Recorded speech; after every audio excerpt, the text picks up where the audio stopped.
Tuesday, November 26, 2024. The time is 6:04 p.m.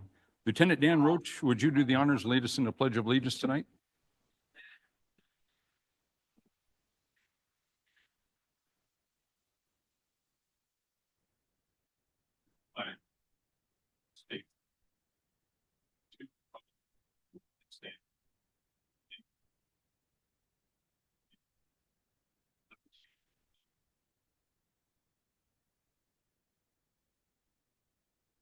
Thank you, Dan. Item 3, roll call. City Manager, acting as City Clerk, Marty Brown.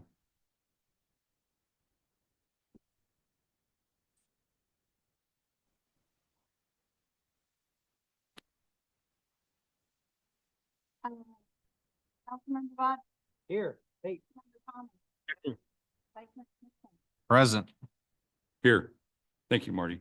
Yes, that was my next announcement. Forrest Sprague resigned from the City Council effective immediately on Friday, November 22nd. Item 4, changes to the agenda.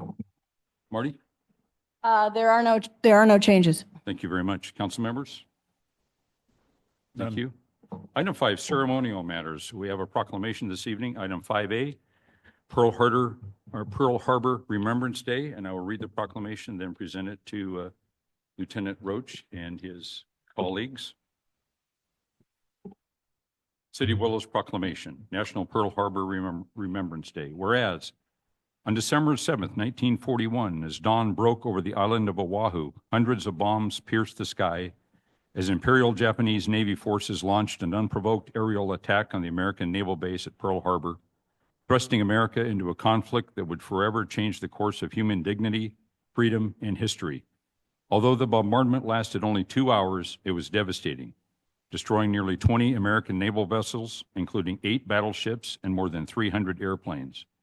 The surprise assault resulted in the deaths of 2,403 unsuspecting and innocent military personnel and civilians, and wounded an additional 1,178 others. And whereas, on December 8th, 1941, while addressing the United States Congress concerning the surprise assault on Pearl Harbor, President Franklin D. Roosevelt requested that Congress declare war on Japan, stating in part, and I quote, "Yesterday, December 7th, 1941, a date which will live in infamy, the United States of America was suddenly and deliberately attacked by naval and air forces of the Empire of Japan. No matter how long it may take us to overcome this premeditated invasion, the American people in their righteous might will win through to absolute victory. I believe I interpret the will of the Congress and of the people when I assert that we will not only defend ourselves to the uttermost, but will make very certain that this form of treachery shall never endanger us again," unquote. Whereas on that day, December 8th, 1941, Congress approved President Roosevelt's request for a declaration of war, officially bringing the United States into World War II. And whereas, although America may have been unprepared for war, in response to the declaration of war, the American people summoned a tremendous national effort in military strength, and patriots from every corner of our nation answered the call to serve and band together in a common cause. 16 million Americans left behind everything they knew and loved to fight for freedom far from home and liberate a continent from the grip of tyranny.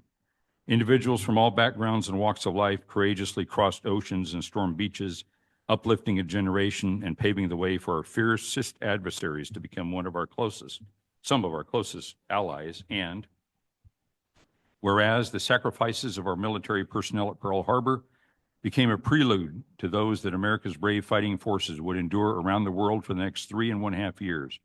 And in the example of those who came forth in the months and years following the attack on Pearl Harbor, saw an enduring is too great when we stand as one people, committed to the ideals symbolized by the stars and stripes, remembering that strength, diligence, and devotion will forever keep America the land of the free and the home of the brave. And whereas, it is appropriate to recognize and honor America's greatest generation who, through sacrifice, courage, dedication, and determination, courageously defended our nation and preserved our freedom, and also honor those American patriots who died due to their service. We resolve to keep faith with those who have loved and lost, and always remember Pearl Harbor and the global conflict of World War II.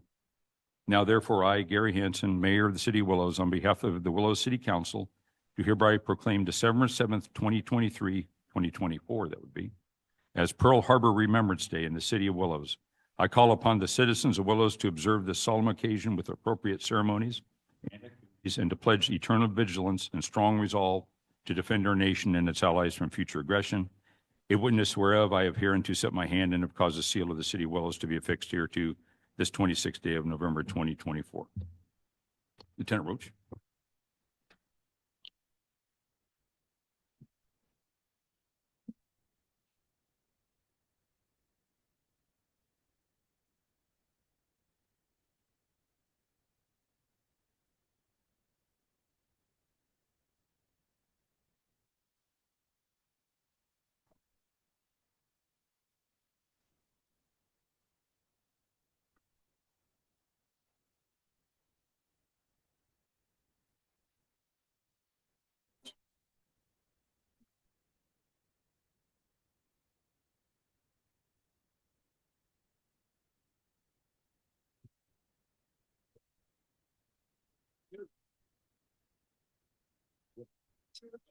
You were showing me pictures.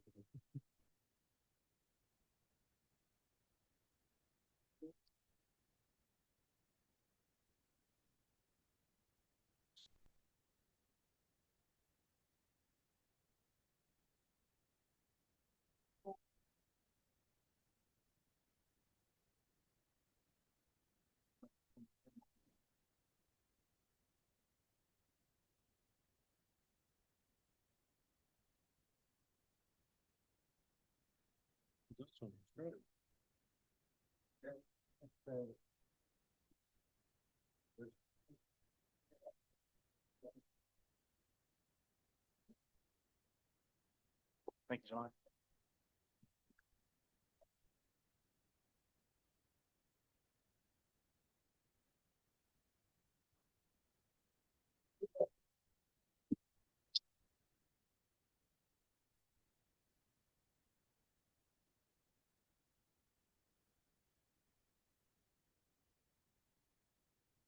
Thank you, gentlemen. Thank you for your service to our country.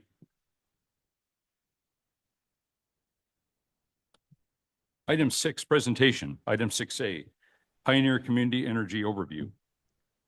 This evening, we're going to receive Community Choice Aggregators, also known as CCA, overview of the City of Willows and provide feedback and direction. And we have two individuals who are going to be Zooming in this evening, and hopefully everything's going to work okay. If not, we do have a backup plan because there were some technical issues earlier in the day with the system and with the microphones here. So hopefully everything will be fine. City Manager Marty Brown, before we have the presentation, do you have any comments? I just wanted to let the council know that myself and the City of Orland City Manager and the County Administrator of Glenn County were approached by Pioneer to explore this opportunity for all three agencies. Orland and I believe the county also is moving forward with this project. Gina Stasi Vanacore, not sure if I'm saying that right, Director of Communications, Pioneer Community Energy, and Lisa DeLaby, Community Outreach Manager with Pioneer. They're both going to be presenting to give the council more of an idea what this project would look like and whether or not we're interested. I do want to let you know it is moving very quickly, and we would have to decide whether we wanted to participate or not in this project at the December 10th council meeting. With that, I'm going to go ahead and hand it over to Gina and Lisa to present to the council. And I'll be working the PowerPoint. Thank you, Marty. Gina and Lisa, can you hear us okay? I can. Can you hear us okay? Yes, very well. Very well. Thank you Great. for being available tonight. Great. Thank you So- so much, Mayor Hansen and members of the council. As Marty said, my name is Gina Stasi Vanacore. I'm the Director of Communications for Pioneer Community Energy. My colleague, Lisa DeLaby, is the Community Outreach Manager. And we're thrilled to have the opportunity to speak to you tonight about the possibility of joining Pioneer and what that process entails, and more importantly, the benefits that Pioneer and community choice aggregation in general bring to our customers. Is the slide deck showing? Yes, it is. It's on our monitor here. Can you Okay. not see it? I cannot see it. But if we could maybe move to the slide that says, what is a CCA and has a map? Let me just see if I can share this somehow. Do you see? No. No. Eh.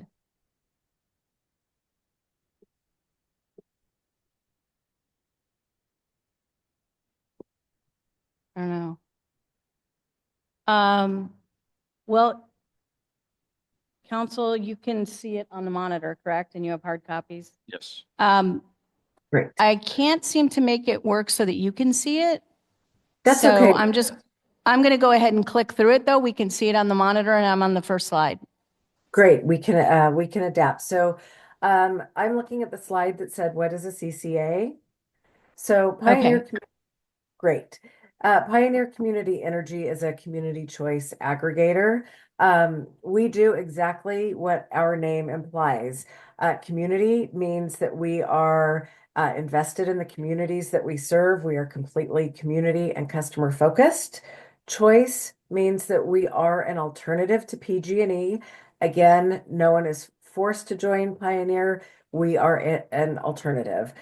And aggregation allows Pioneer to purchase energy on behalf of local governments for the residents and businesses that are in their community.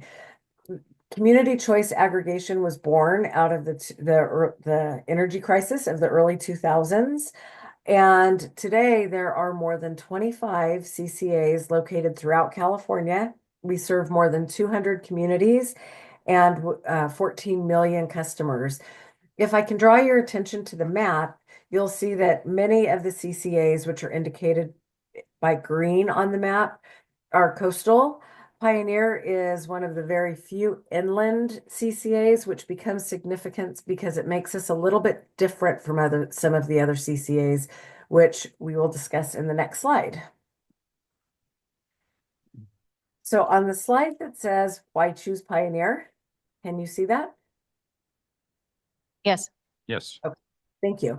So Pioneer does serve inland communities, many rural communities, and our priorities are very, very clear. We are about saving customers money, reinvesting in the communities that we serve, and providing exceptional service to those that we serve. For the City of Willows, what Pioneer offers is local control.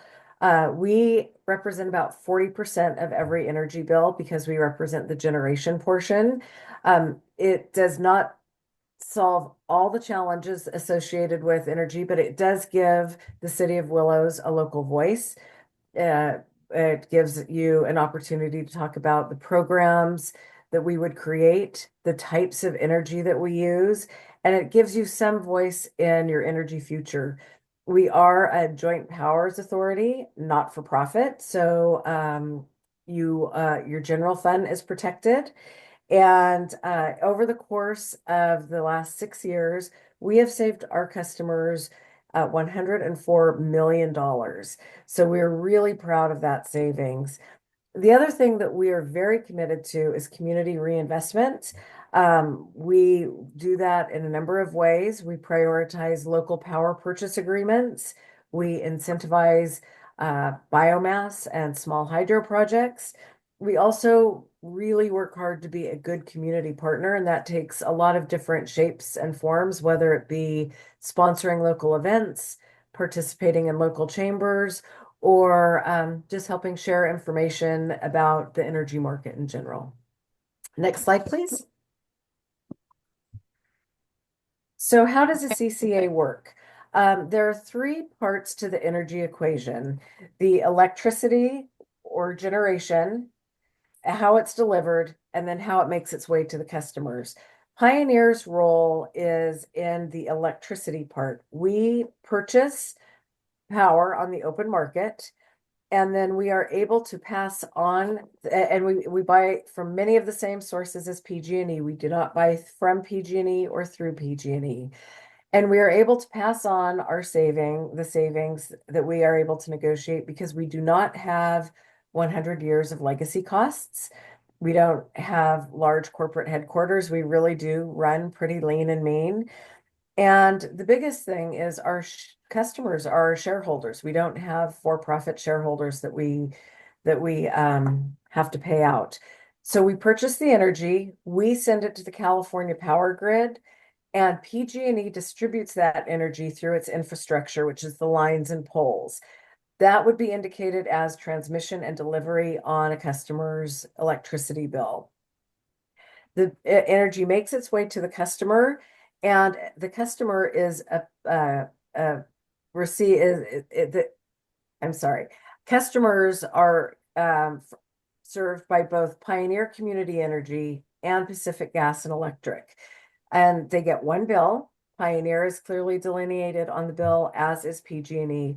Many people think that we have a very competitive relationship with them. In actuality, we work in pretty close partnership with them because we share customers. Next slide, please. As of right now, our service area is Placer and El Dorado counties. We were very pleased to have the cities of Grass Valley and Nevada City join us. One of the things that we talked about earlier is the idea of like-mindedness. For example, so many of the coastal CCAs really prioritize green energy, and they have different considerations based on their proximity.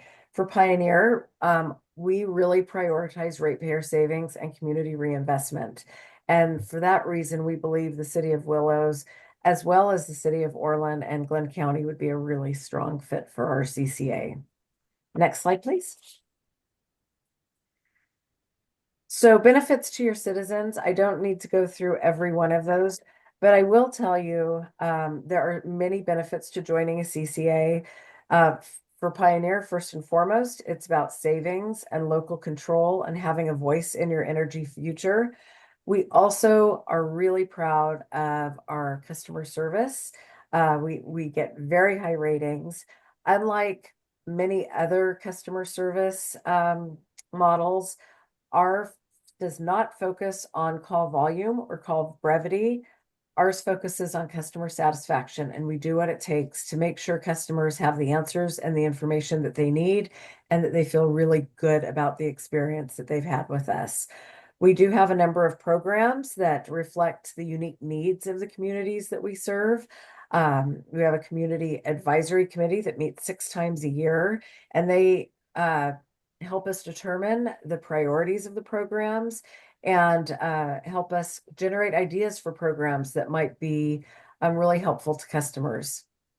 We also are very stable. We're proud of a strong financial standing. We do have an A- rating with S&P Global. We have a A+ rating with the Better Business Bureau. So we're very, very proud of the integrity of our organization.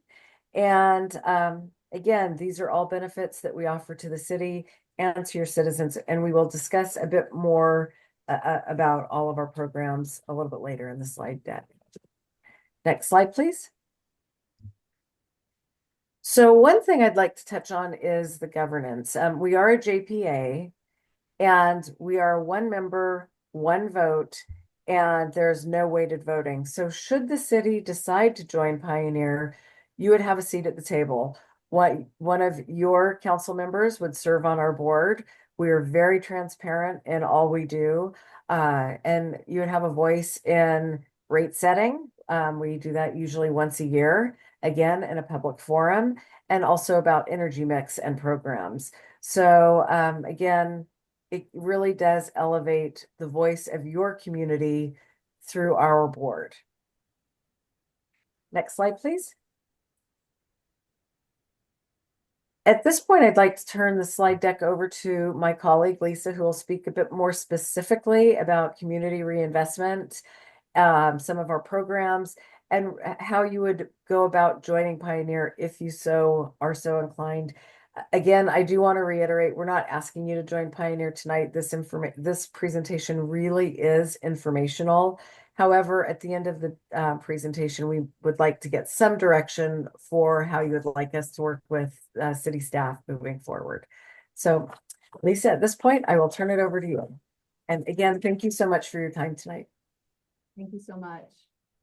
So at this point, I'd like to have it on the slide that says community investment. Is that up? Yes, we're on that one. Oh, wait, Wonderful. we were. Wait, back. All right. Hold on a sec. Sorry, I have to go back okay, we're there.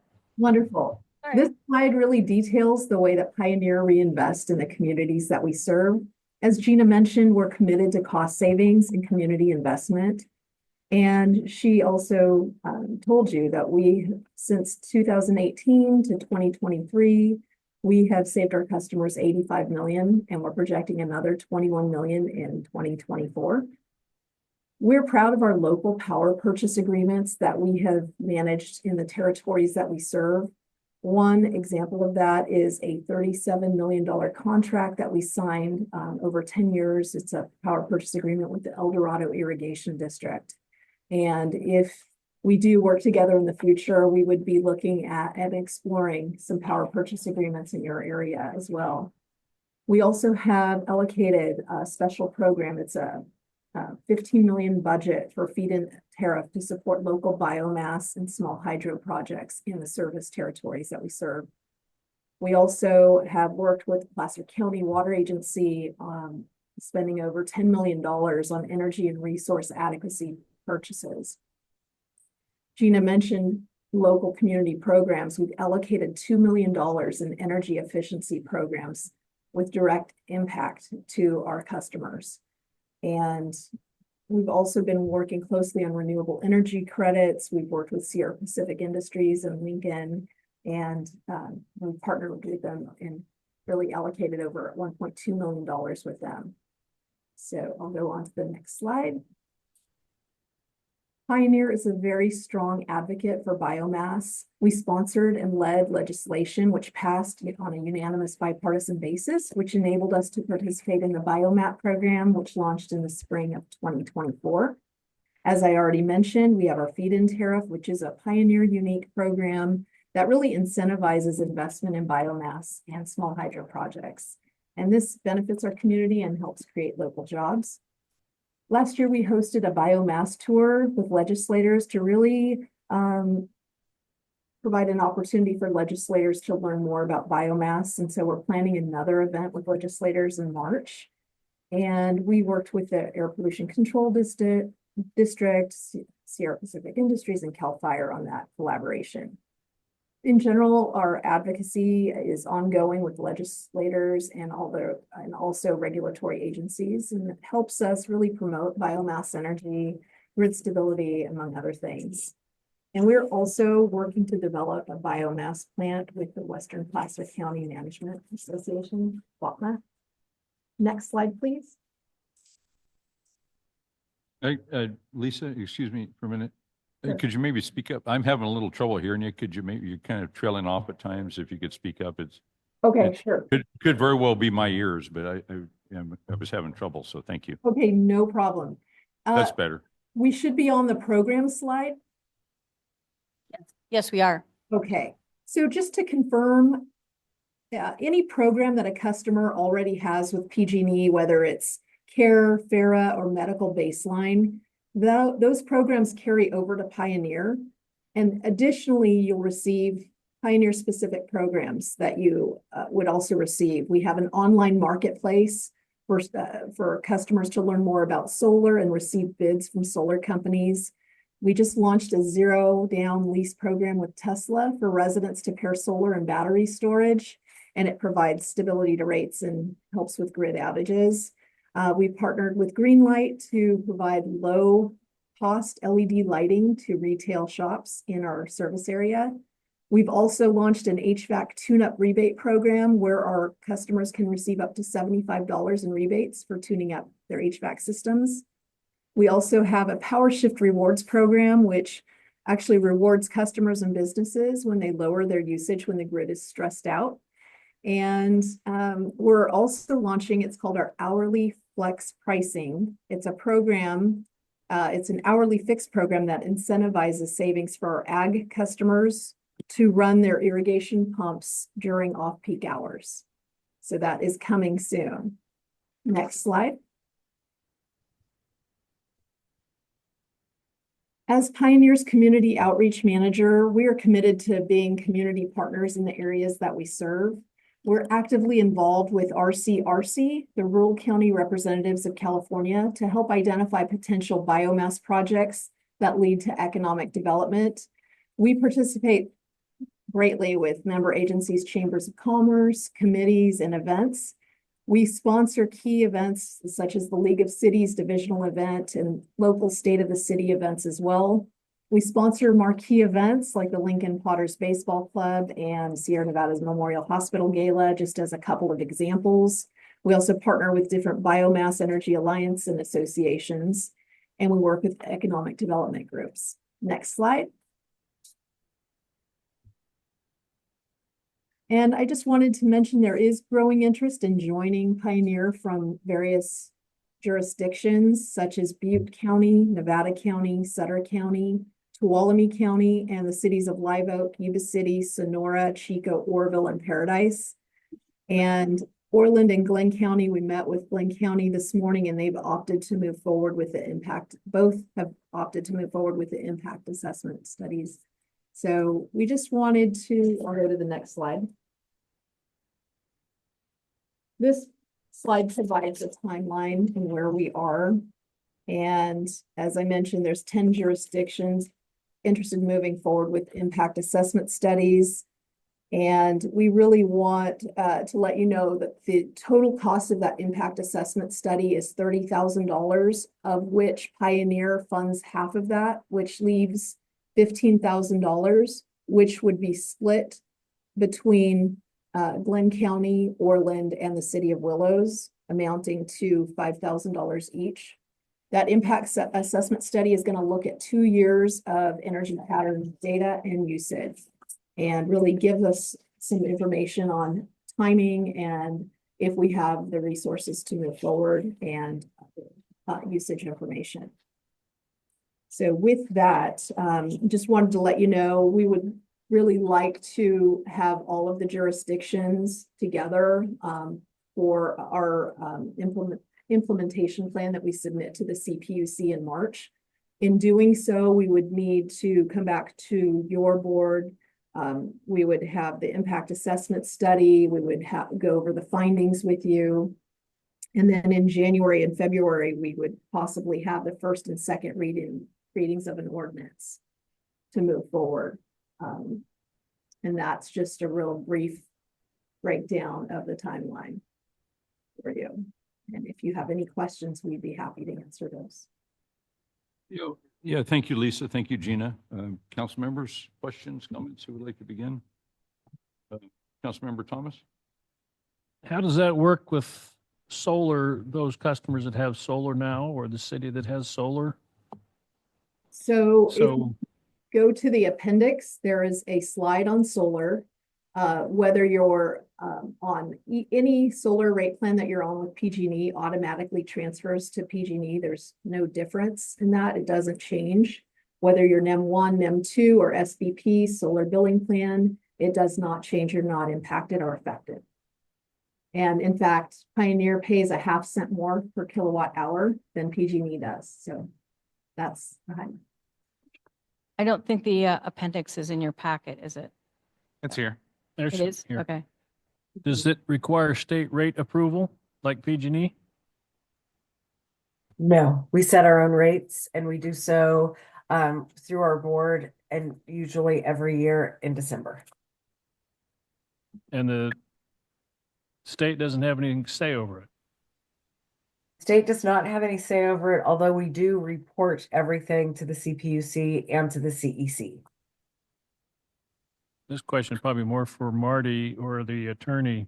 Does this require an RFP?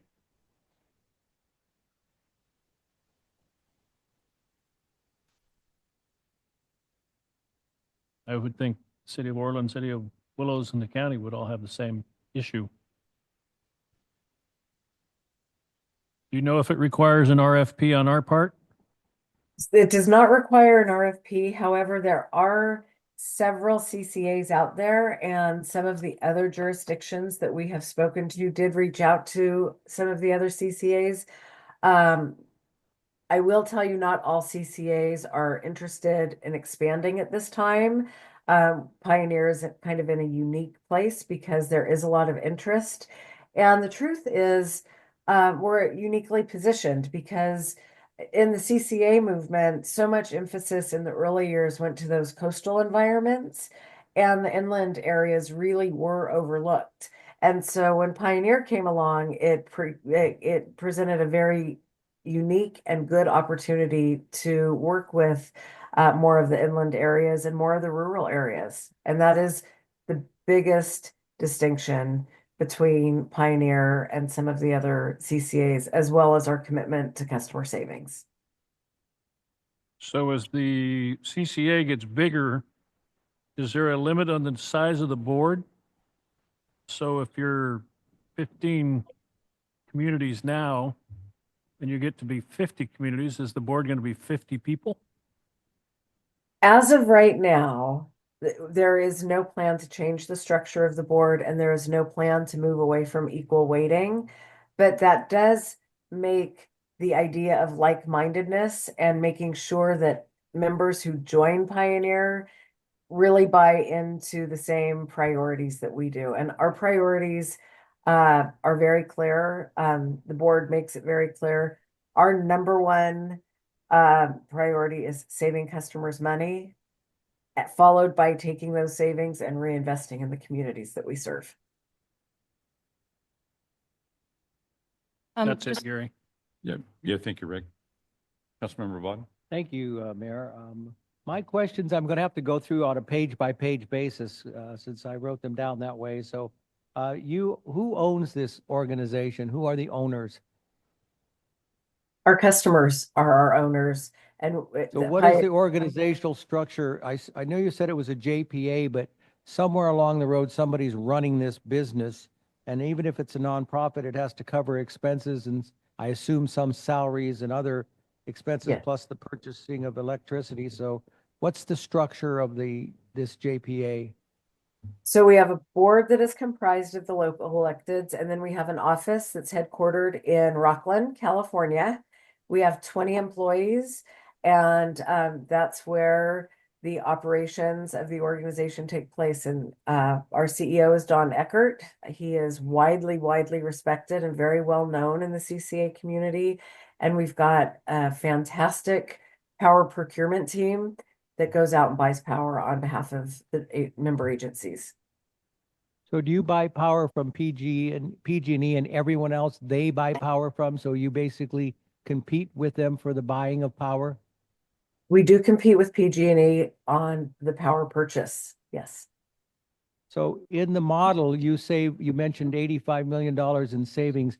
Presumably that came at a cost to PG&E. Based on your best guess, how do you think PG&E is going to make up for this lost revenue? So PG&E does not make any money on the generation portion of its bill, and CCAs have been around now for quite some time, so they're very used to our existence. Where PG&E makes its money is on the transmission and distribution, which is the lines and poles and the infrastructure. So in the model, it says the delivery remains with PG&E, and I don't see any price break in there. Is there a price break in the delivery component of the price we will pay? No, our role is isolated to the generation part, purchasing the power, which it constitutes about 40% of every power bill. So it makes me think that they will make up for their loss in competing with you for buying in the delivery. What do you think? We have not had that experience. I think where PG&E is very focused is on transmission and distribution. And you're relatively new. There are 25 of these in the state. Does that cover most of the state, half of the state, or is this all just a whole new deal? So the first CCA launched in 2010. That was Marin Clean Energy down in the Bay Area. Several CCAs followed, and then back in about 2017, 2018, several more, including Pioneer, launched. So we represent We serve 200 communities, about 14 million customers. And Pioneer right now serves Placer, El Dorado, Grass Valley, Nevada City. It's a population of just about 1 million. Thank you. Councilmember Thomas asked about the relationship of solar as it exists today with PG&E and as it would exist under this operation. How do you see the true-up process with solar customers? Is that a PG&E component or will that be you? That would be a Pioneer component. So if you are a net generator, we pay 1/2 cent more than PG&E on generation. If you are a net consumer, you still get the same discount as other Pioneer customers. So it's a win-win either way. We do have about 42,000 solar customers. We reconcile annually, and just last spring we paid 9,000 customers, roughly $1.2 million. In the And true-up again, process? we are indifferent to whether you are NIM 1, NIM 2, or solar billing plan, which is the newest generation of net energy metering. And whatever you have with PG&E rolls right on over to Pioneer. In the model under benefits to your citizens, it speaks to customers decide the energy efficiency programs, and then makes a reference to $2 million approved for funding. Who approved that funding and where did it come from? So the funding comes out of ratepayer savings. The board approved it with input from the Community Advisory Committee, which is a group of citizens that come together 6 times a year. They come from the communities that we serve, and they talk about all different types of programs that would be of interest to them. They've come up with some really great ideas. And as long as they are consistent with board priorities, which again, get back to saving customers money and community reinvestment, the board is very supportive. And you Lisa, would referred you like to add anything on that? Covered it, and Hi, Lisa. they meet 6 times a year, our community advisory committee, they meet 6 times a year, and they really prioritize those programs that they want to see offered. Cool. You referred to other models. You described your model and you said there are other models involved in these CCAs.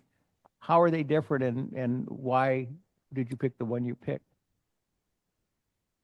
So, so many of the other CCAs really prioritize green energy and going green.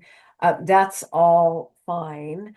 When Pioneer started, there was a fairly robust community assessment. And what we learned from that is that our customers appreciate green energy. And so we do have an exclusive 100% green energy product for those who want it. But really what they cared about more was savings. They wanted to save money. That would be universal, I think. How much money will Willows get under this program? That's part of what we would need to determine through the impact assessment study. Is the money received by Willows only in the form of lower costs, or is there actual money that'll come to Willows? There would not be money distributed to the city of Willows. The savings goes to the customers, and then we also offer the programs that are additional ways for customers to save money. Would you be willing to sponsor our fireworks show in total? We Like have community to, we evaluate every sponsorship pretty carefully. So it depends on what the criteria would be. Saves a lot of energy because people don't go other places. You Thank can you, send Mr. us Mayor. your proposal and we'll take a look at it, David. How about that? Thank you, Mr. Button. Anything further, David? No. Vice Mayor Hudson? Yeah, so one of my concerns with this is competing for the purchase of power, right? It's not getting the power, it's who has the power to buy, essentially buy the power. So will this in any way, shape, or form affect us as far as there not being enough power to be purchased by the CCA, or affect us with brownouts in any way, shape, or form?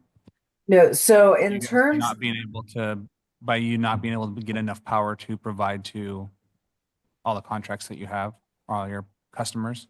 So that's part of what would be determined by the impact assessment study. There are two things that we would look at. One, we would look at the historic load for the city to determine how much we would have to buy.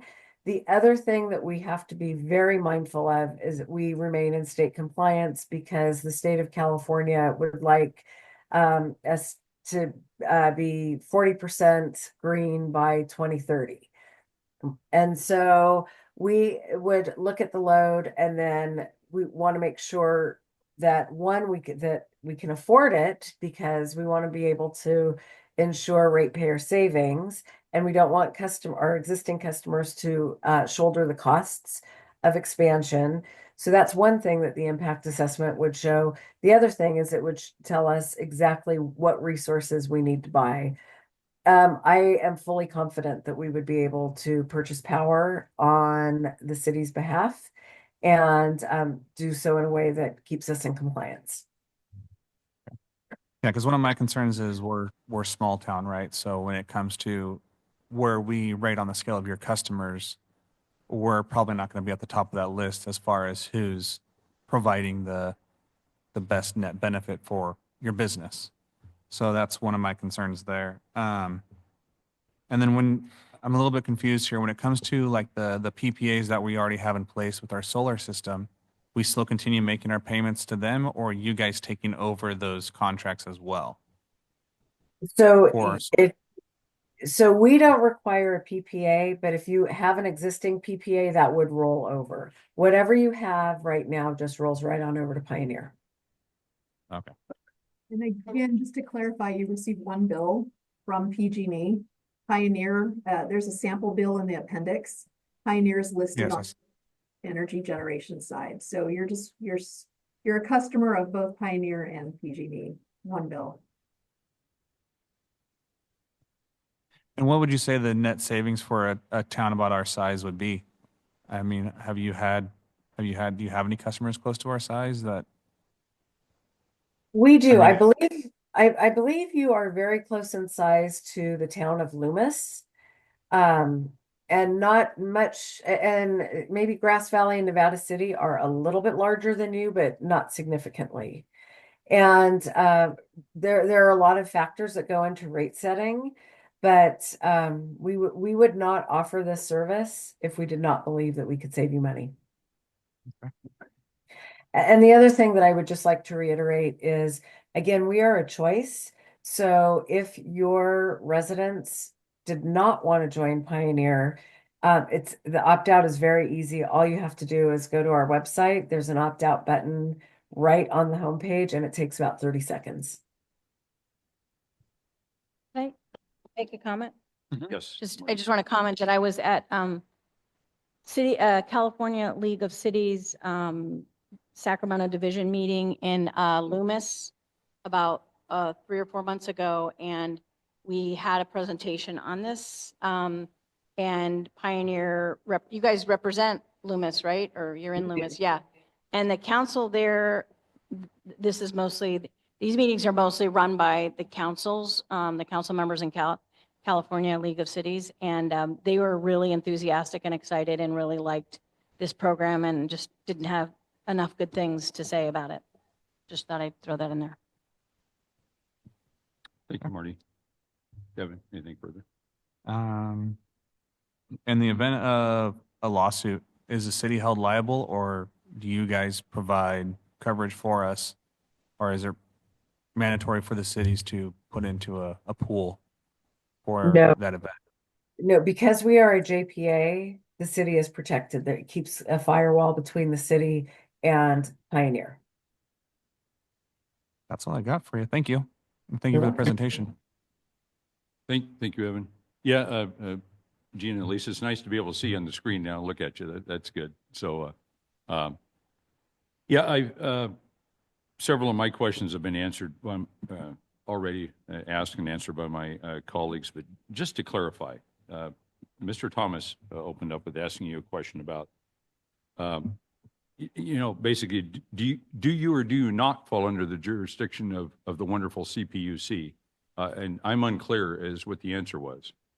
We are not regulated by either the CEC or the California Energy Commission. We do, however, report to them related to our power mix and some of the other more technical items related to energy, because again, there are requirements related to the state's energy mix, the renewable portfolio standard that we are working towards for 2030. So we do not report to them. We are not regulated, but we do share information to make sure that our power purchasing is in compliance. Okay, well, thank you. So your rates, you don't have to obtain permission by any means from CPUC in reference to raising your generation rates, correct? We do not. Our rates are set by our board. Interesting, yeah. How does that work with the other utilities? You know, because obviously, you know, utilities like PG&E, obviously they provide we're in their service territory. They're a for-profit company. Why do they fall under CPUC and you don't? Because they're a for-profit company. Interesting. So you're a JPA. Are you not for profit? Is that what you said earlier? We are. You said yes. that. Yeah. Okay. I thought right. You know, yeah, and the reason we're asking all these questions, all I know about the CCAs are, you know, what you provided. That's it. That's all. So other than reading, you know, the information, your slideshow, and just in the last, you know, half hour or so talking to you. So this is all brand new area, you know, for me anyway. But and Evan, Vice Mayor Hudson asked about your reliability. So if you're unable to provide enough power to purchase us from your outside sources, what happens to us? If you cannot obtain enough power, where do we fall? Do we have a backup with PG&E or not? We would not proceed with this if we did not have the ability to procure the power on your behalf. Okay, so in other words, We there's anticipate growth.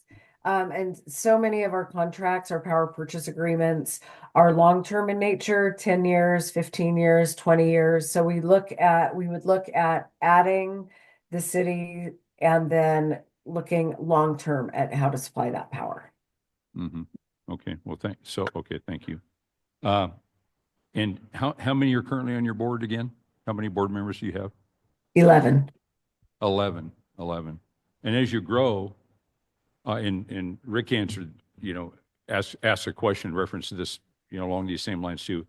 As you grow and you other municipalities sign on with you, as your board grows, it gets more and more difficult to have, the more members at a board meeting you have, the more difficult it is to have a board meeting. So, and I think, Rick, I think you mentioned, you know, 50. So what, there's no plan for that? Say if you all of a sudden pick up, you know, a dozen municipalities all of a sudden, you're going to have a pretty darn large board to have meetings with.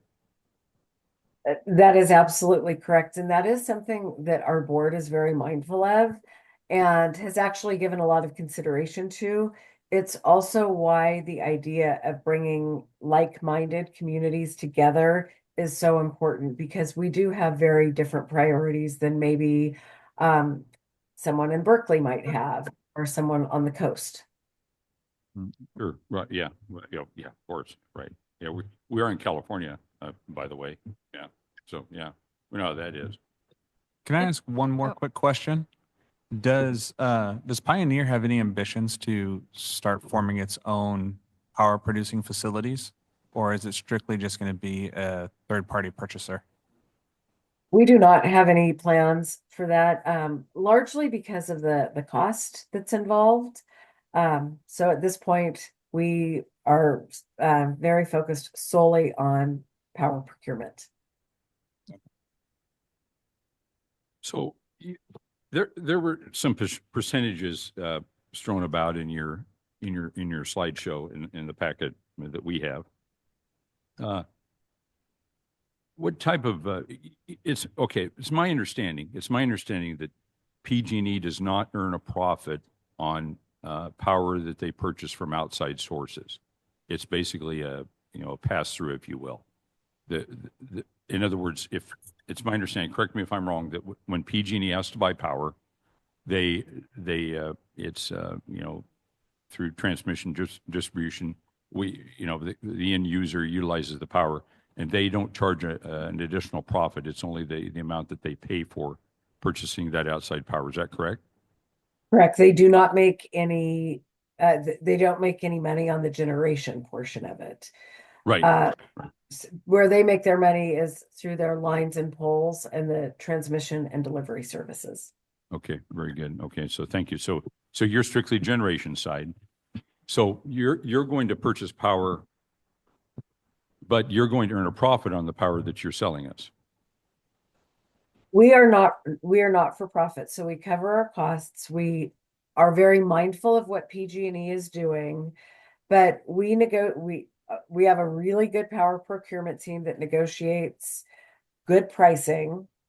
And then again, we don't have shareholders or legacy costs or large corporate headquarters that that require those costs to be passed on to the customers. For us, our shareholders are our customers. And because we prioritize savings, that we keep things very lean. Not being in the electricity business, where are you purchasing your power from regionally?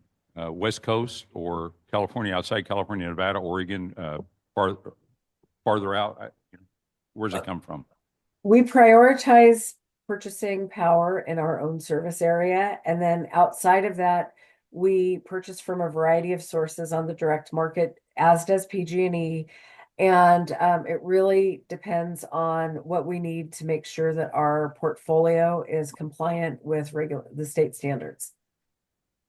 Okay, yeah, it's quite complicated, isn't it? So, it is. Well, so don't feel bad. You can ask any questions, and if there are follow-up questions, we'll answer those too.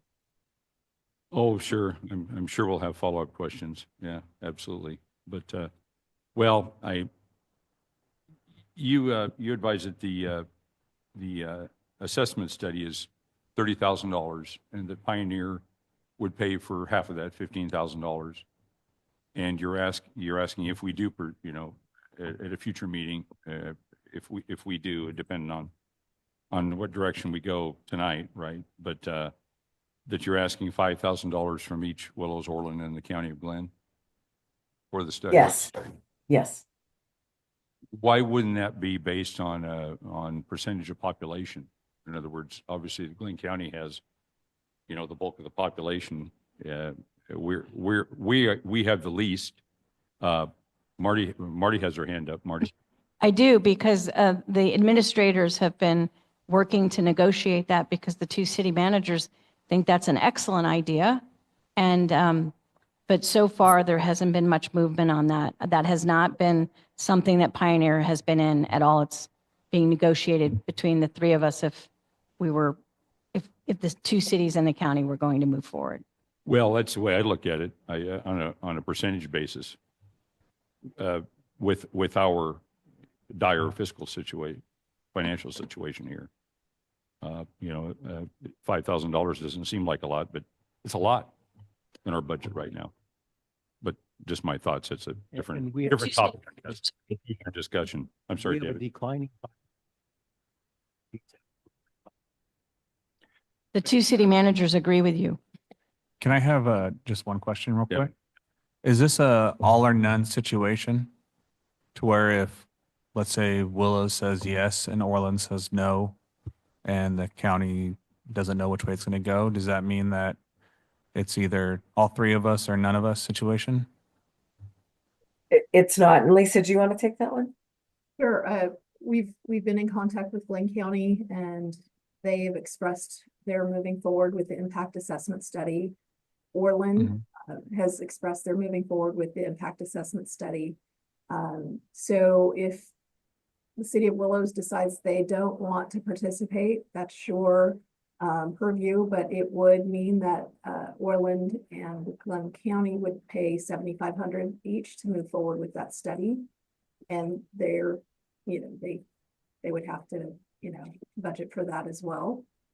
But what we found, when we were working with Grass Valley and Nevada City, that Nevada County opted to wait out, and you can see that they're in as one of our jurisdictions moving forward for expansion this year, so. Thank you.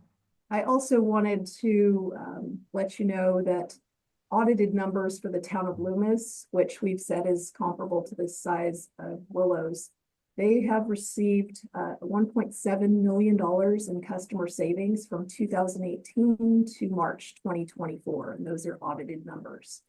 They saved that through residential, commercial, agriculture, street light accounts, and traffic control accounts, so totaling 1.7 million. And with that, you mentioned that there's a LED light program that you guys offer through Pioneer, correct? Is that what I saw in one of the slideshows, right? That's one of our programs, and we provide Okay. lighting at retail stores for customers so they can purchase LED lighting. Okay. We're talking about the actual traffic lights and street lights, traffic control, ag and pumping, all the different accounts that we have served for Loomis. As an Okay. example. So there is cost savings to Willows, your customers, your businesses, even your government accounts would be saving money. Just to point out that Loomis's population is 6,700 and we're just under 6,200. Yep, thank you, Marty. I was gonna ask, but yeah, 6,700. Yeah. What was that, 1.5 million from 2018 to 24? Is that what you said? March of 20. 7 million. I'm sorry, what was the number again? Audited numbers were 1.7 million. Okay, Sure. 1.7. About Okay, $280,000 a year. thank you. Was that to the city itself or was that to the city and its residents? That's the town of Loomis, residents, businesses, and. the That's government. everybody. Okay, thank you. Go ahead. Did somebody, Lisa or Gina, you started to say something? I heard something. Or yes, no? Okay, Marty? I was just going to ask Gina and Lisa, if the council wanted to continue this item to discuss it in December and then maybe revisit action in January, are there any consequences to that? So our timeline is a little bit tight, and the reason for that is because we are going to file what's called an implementation plan with the California Public Utilities Commission in March. And so at that point, we need to know exactly where we are expanding. And then that's where we outline very, very specifically how we will procure the energy for the long term. When the legislation that created CCAs was passed, it specified that joining a CCA had to be done by ordinance, which then requires a first and second reading. I think we could probably work with you on timeline, but because we're a little bit late in this expansion cycle, we are up against a hard deadline. The one thing I will tell you is that if you do the impact assessment study now and we file our plan with the CPUC, even after it is approved, the CPUC would have 90 days. We would then come back again and say, are you still interested? So there is another off ramp for that.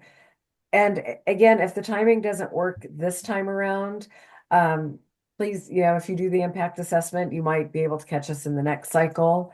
I don't know exactly how that would look, but we do understand that the timeline is tight. And that might be difficult for the city. Yeah, thank you. Yeah, I was almost there with earlier question. I just have one more question. So there were some percentages mentioned in your report in your slideshow, the copy that I have. This might not be, an easy question to answer. I'm sure it isn't, but what kind of general monthly savings, for example, a typical residential customer? I mean, everybody uses different amounts of power, obviously, but are you looking at saving over PG&E over the current PG&E structure? if the switch was flipped and say March, what percentage is the average customer going to save? So every year it's a little bit different. As of right now, the average savings is about 7%. I will tell you, it has been as high as 19% in El Dorado County for 2024 and also in 2023. But it really does depend. But right now, our average savings is 7%. Okay, okay. And thank you. And as far as your different customer base, it's outlined through the different types of businesses and egg sources also, right? Just like PG&E is currently now. It's the same Correct. structure for you. Okay. Very It's similar. We actually have fewer rate classes, but they are the same rate classes, if that makes sense. That makes Thank sense. Yeah, thank you. Thank you. Well, yeah, if my question made sense, that makes sense. Yeah, very good. Thank you. Yeah. Well, thank you. That's all the questions I had. Council members, any further questions or comments? Nope. Okay. No, thank you for your time. Well, thank you very much for the presentation. Marty, anything further? I would just suggest that our course of action is that I work with the city attorney to determine whether or not a request for proposal is required and needed in order to move forward with something like this. And then I'll speak to the council individually to see if there's an interest in bringing this back in December for discussion and possible action, if that's possible, if that's okay with the council. Yeah, very good. Okay Marty. by Thank me. you. I would like to encourage you guys to look at the percentage of fees based on County, Orland, and Willows. That would be an influence on me if the fees were more appropriately proportionate to the the return on time and energy and investment. No, I agree. You mean the Absolutely. assessment, the cost of the assessment, sharing it? Yeah, yeah. Yes. Yeah. I agree. Absolutely. I think that'd be more than fair based on a percentage of population. That would be my job. Okay, I will Yeah. take that on as well. Very good. Okay. Gentlemen, if no further questions or comments for Lisa or Gina? Well, thank you very much for your time and for your in-depth information and presentation tonight. Very good. Thank you. Thank And- you. We and- appreciate the opportunity and we hope to talk to you again soon, either in person or via Zoom.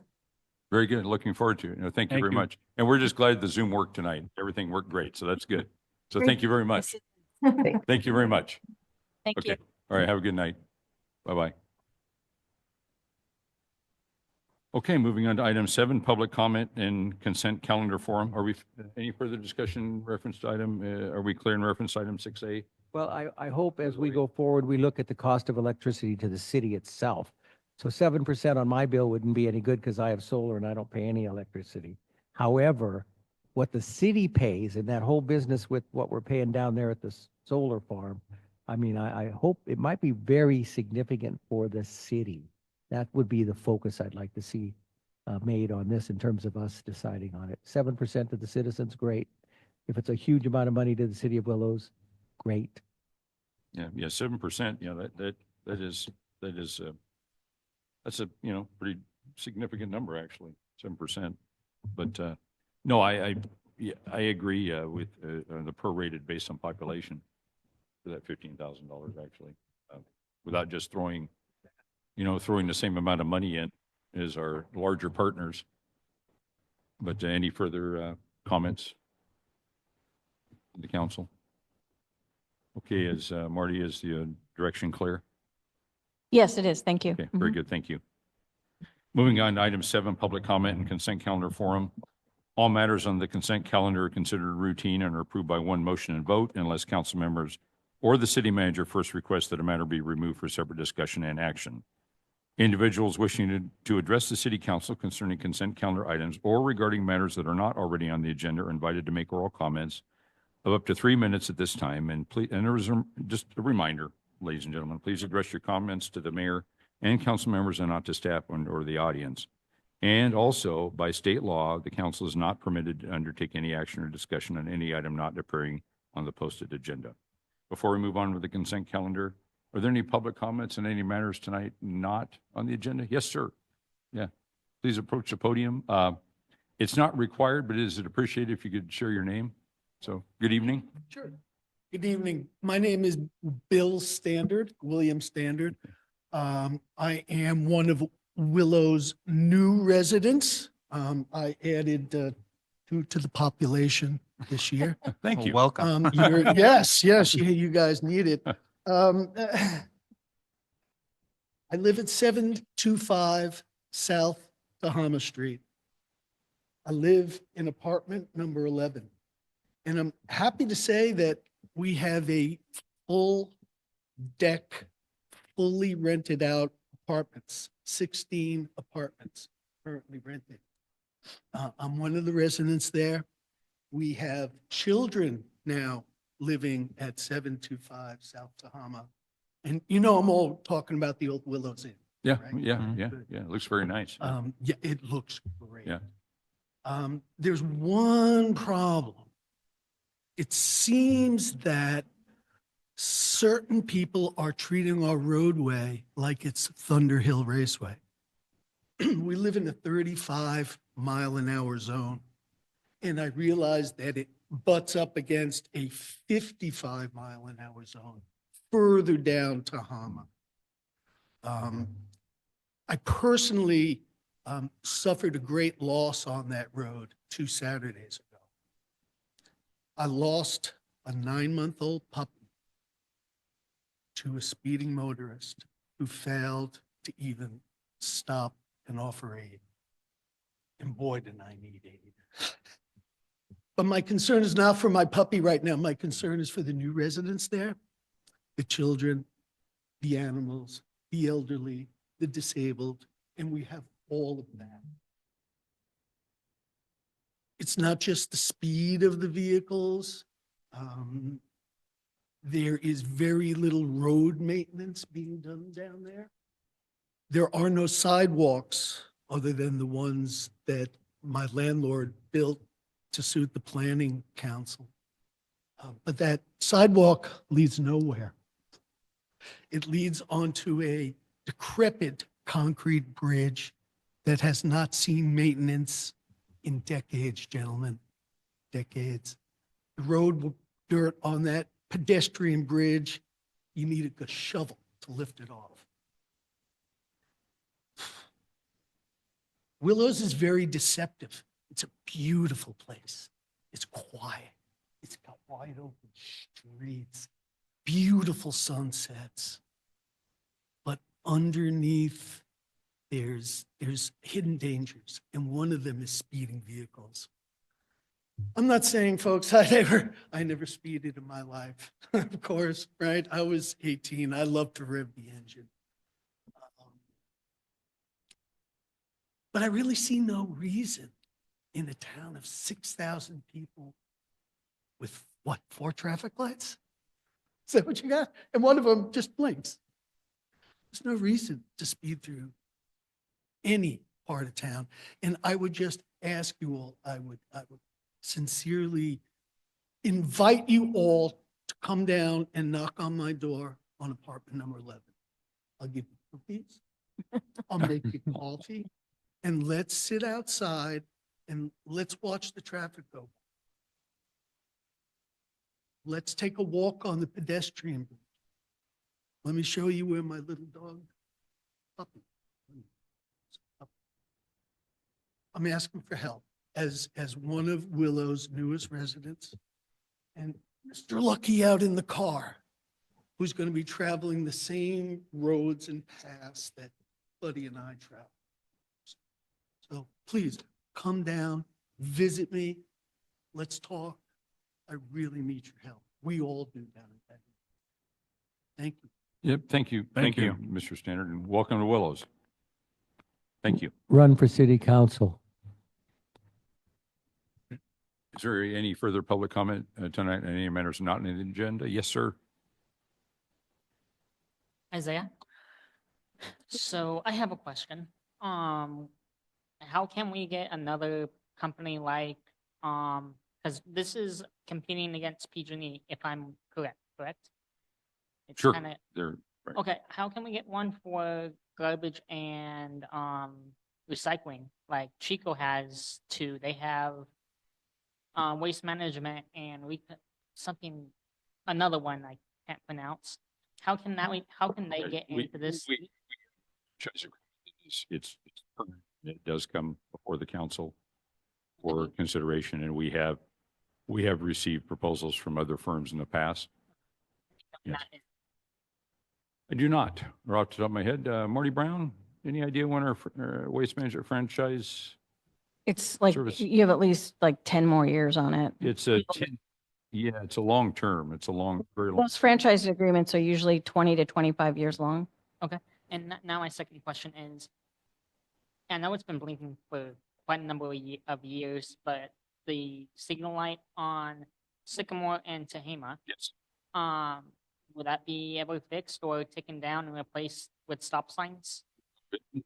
It's in full service. It is fixed, but it's been on flashing mode for some time. To- Well, it depends on traffic flow. What's best for traffic flow, and that's a traffic engineering question.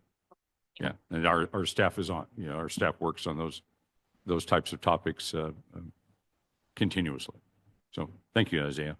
Thank you very much. Any further public comment this evening in any matters not on the agenda? Yes, ma'am. Good evening.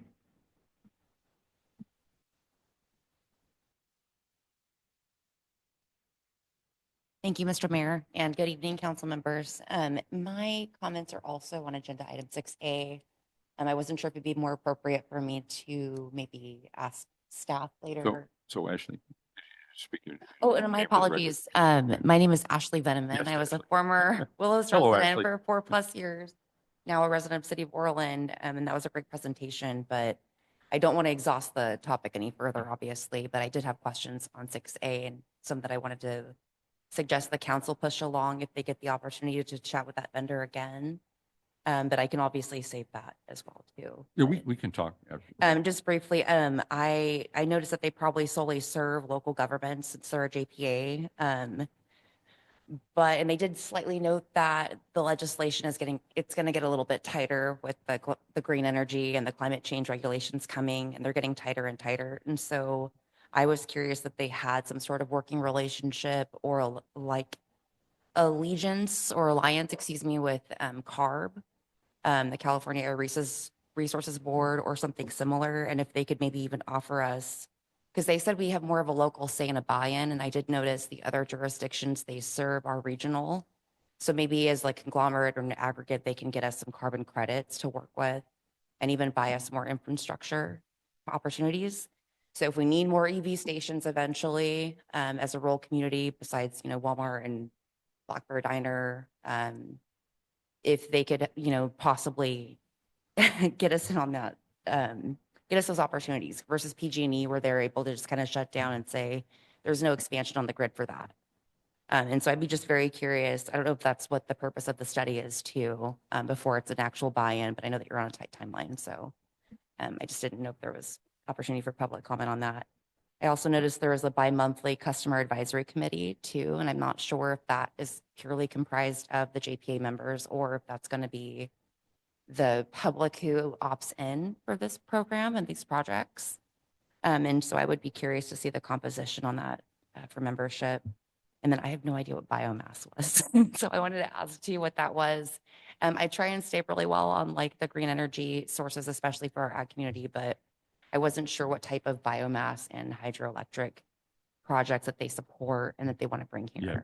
So They didn't go into any of that other than just biomass. I'm not sure what type of biomass yeah, projects you're talking about. I don't know if it's digesters or what have you, but I knew that there have been some biomass facilities that have failed along the wood business, the wood biomass generating plants. But no, all good questions, Ashley. The matter, if we move forward, it will come back before the council for discussion, and there'll be public, time for public input then. But if you want to forward those questions to me, I'll be happy to. oh, perfect. take it Yeah, for you, no, sure. 'cause I know that I know if you're making a decision the next council meeting. I know you're on a tight It- timeline, it'll- but It'll be agendized for future discussion. All more likely, direction to city manager tonight, moving forward. So before any action, it'll have to come back to the council for complete, I think, and thank you for taking discussion. my comments about the Oh, you're agenda item. welcome. I know that that's not the forum for this. I did also want to encourage, I didn't get to speak to the gentleman that was here prior, because I know the City of Willows is in a very, very tough position as far as regulating traffic and speed control. I always highly encourage residents to contact the Glenn County Sheriff's Department as well as Right. CHP, because there's also always a jurisdiction fight between the two law enforcement bodies about who's going to regulate what. But I know that speed is a major concern for the residents of Willows. That's a law enforcement matter, absolutely. Yes. Yeah, and then also even too with the 99, like how Tehama and Sycamore has been that since I moved to Glenn County.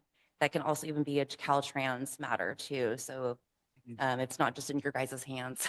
So Right, I yeah. want to make sure the public knows that too. But Yeah, that is thank all I have for you, Mr. Mayor. Sorry to keep.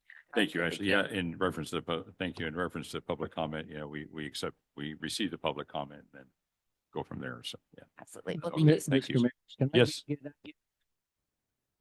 Sure. Really wanted to know, but some things you asked that aren't in there.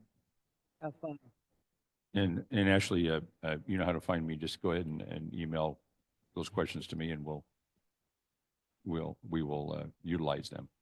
Yeah, very good. Thank you. Thank you. Thank you. Thank you for your time. Good to see you. Any further public comment in any matters not on the agenda this evening? Anything? No? Okay, thank you very much. Moving on with the consent calendar, item 7A, register approval. Consider approval of the general checking, payroll, and direct deposit check registers. Item 7B, minutes approval. Consider approval of the October 22nd, 2024 meeting minutes. Item 7C, City Hall holiday closure. Consider authorizing the city manager to close City Hall and non-emergency services on December 23rd and 26th. Item 7D, change CalCard program to Umpqua Bank. Consider approval of a resolution authorizing the city manager to move all city employee credit cards from CalCard at U.S. Bank to the Umpqua Bank credit card. Item 7E, fiscal year 2022, 2023 pavement project improvements. Consider approval of the resolution accepting the improvements associated with fiscal year 2022, 2023 pavement project and authorize the filing of the notice of completion for the project. And item 7F, annual sidewalk, fiscal year 2023, 2024 annual sidewalk maintenance project improvements. Consider approval of the resolution accepting the improvements associated with fiscal year 2023, 2024 annual sidewalk maintenance project and authorize the filing of the notice of completion for the project. Questions, comments in reference to the consent calendar from the council? Quick question with regard to the credit card. Mr. Thomas. Does the CalCard or the Umpqua Bank have any sort of rebate or cash provision? I don't know that off the top of my head. Do you know if it does?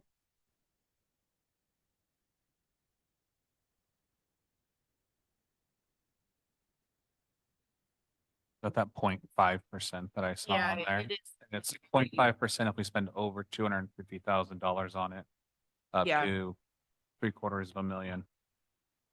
So, Yeah, it We did briefly look fairly get small. back That's to the- CalCard or is that the Umpqua card? or Oh, both? card we receive rebate checks. I want to say quarterly. I'm not sure off the top of my head, but they're very minimal, maybe $150. Any further, Rick? To your question. Mr. Mayor, I'd like to know, was Tri-Counties offered the opportunity to compete for this business? I know we met with Umpqua because that is who we bank with. So I don't believe we go.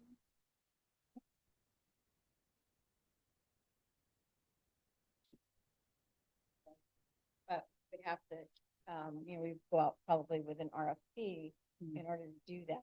So, we haven't done that.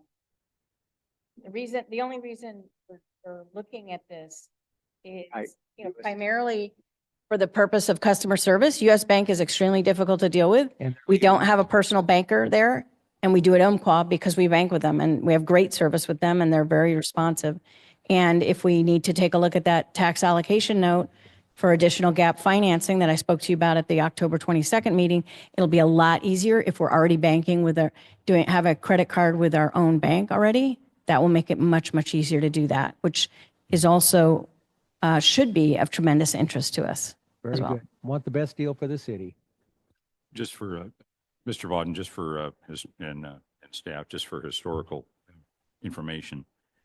Before, the previous council, before you began your term in the council, David, RFPs were received from Umpqua and Tri-Counties. The city went with Umpqua at that time. It hasn't been that long ago. Wayne Peabody was our interim city manager when we went through that process. So, but. And that's helpful to know because I didn't know the history that was Yes. already Umpqua when I got here. Yes. And all I can say, it's about time. Let's get away from US Bank. US Bank pulled out on us. And we have an outstanding relationship with Umpqua Bank and the staff at Umpqua Bank here. And yeah, this is something I think we need to do. So I wanted to say that. So thank you. Thank you for opening that door up. I was going to say it anyway. But before we move on, are there any public comments in reference to the consent calendar this evening? Any public comments? No? Further comments, questions, gentlemen? If not, this I is have it. one more Vice question. Mayor Hudson, yes. On the holiday closure. We've been doing quite a bit of mud and debris, and we're starting to get to that season for our town. And it says non-emergency services. I'm curious, does Public Works fall under any of that Cal OES coverage that we do for?